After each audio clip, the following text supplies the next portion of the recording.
السلام علیکم ورحمۃ اللہ وبرکاتہ۔ میں ہوں حامد رضا اور آج میں آپ کو ڈان اخبار کی تاریخ کے بارے میں بتانے والا ہوں کہ ڈان اخبار کیسے بنا اور اس کا تحریک آزادی میں کیا کردار رہا۔ تو دوستو، ویڈیو شروع کرنے سے پہلے اگر آپ نے ابھی تک میرے چینل کو سبسکرائب نہیں کیا تو ابھی سبسکرائب کریں اور ساتھ دیے گئے بیل آئیکن کو بھی کلک کریں تاکہ آپ کو تاریخ سے جڑی اور معلومات سے بھری تمام ویڈیوز بر وقت ملتی رہیں۔ ڈان کا مطلب ہے طلوع ہونا۔ ڈان پاکستان میں سب سے زیادہ پڑھا جانے والا اور سب سے بڑا انگریزی اخبار ہے۔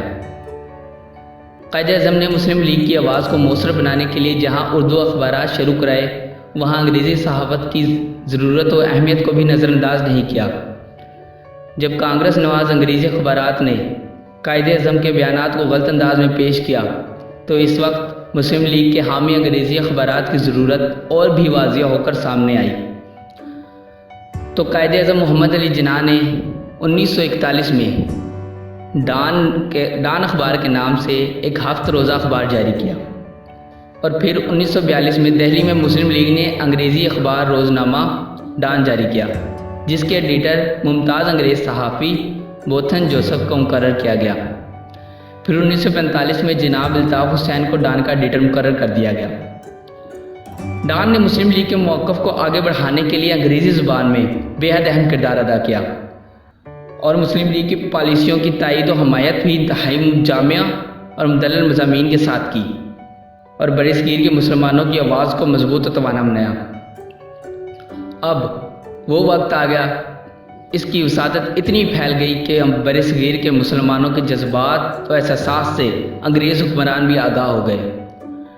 ڈان نے قائد اعظم محمد علی جناح کی تقاریر اور بیانات کو بہت واضح انداز میں شائع کیا۔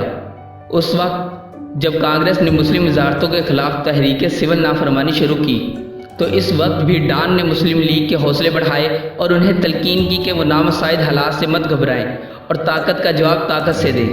تحریک آزادی کے آخری برسوں کے دوران برصغیر کے طول و عرض میں فسادات شروع ہو گئے۔ مسلمانوں کے لیے ابتلاء اور آزمائش کا دور شروع ہوا۔ اس وقت بھی اس اخبار نے مسلمانوں کے حوصلے بڑھائے اور فسادات میں بے گناہ مسلمانوں کو قتل کیے جانے کی خبریں آنے پر اپنے صفحہ اول میں یہ سرخی شائع کی: شہیدوں کو سلام۔ مسلمانوں کے ایسے عزم و حوصلے سے ہندو اور انگریزوں کو پریشان ہونا پڑا۔ انہوں نے خوب سمجھ لیا کہ اس طرح کے جور و ستم سے ملت اسلامیہ کے ثبوتوں کو دبایا نہیں جا سکتا۔ ڈان نے 23 مارچ 1946 کے شمارے میں لکھا: آزمائش کی گھڑی آ پہنچی۔ مسلمانوں کو یہ ثابت کرنا چاہیے کہ ان کا نعرہ پاکستان یا پھر موت صرف کھوکھلا نعرہ نہیں بلکہ یہ اس مسیحائی کا عکس ہے جو کہ انہوں نے اپنے قومی کردار کے نتیجے میں خدا کی خوشنودی کے لیے حاصل کیا۔ قرارداد پاکستان کی 6ٹھی سالگرہ کے موقع پر ہماری زندگیاں صرف پاکیزہ نظریے کے لیے وقف اور تیار رہنی چاہیے جس کی قوم کو کسی بھی وقت ضرورت ہو سکتی ہے۔ اس طرح 3 جون 1947 کو اعلان آزادی کے بعد الطاف حسین نے اپنے اداریے میں شہدائے آزادی کو خراج عقیدت پیش کرتے ہوئے لکھا کہ پوری قوم کو ضرورت کے وقت اپنی جانوں کا نذرانہ پیش کرنے کا عزم کرنا چاہیے۔ اس طرح ڈان کی تحریریں نہ صرف پڑھے لکھے اسلامیان ہند کی رہنمائی کرتی رہیں بلکہ ان کے ذریعے مسلمانوں کا جوش و جذبہ اور عزم و ارادہ بھی سامنے آتا رہا اور دشمنوں پر یہ واضح ہوتا رہا کہ مسلمان ان کے تمام مذموم ارادوں سے آگاہ ہیں اور وقت آنے پر ان سے مقابلہ بھی کریں گے۔ ڈان کو الطاف حسین کی مؤثر تقاریروں اور تحریروں کی وجہ سے اس قدر اہمیت حاصل ہو گئی کہ ڈان جو نعرہ اپنے صفحات پر بلند کرتا اگلے روز اس کی گونج پورے برصغیر میں ہر جگہ سنائی دیتی۔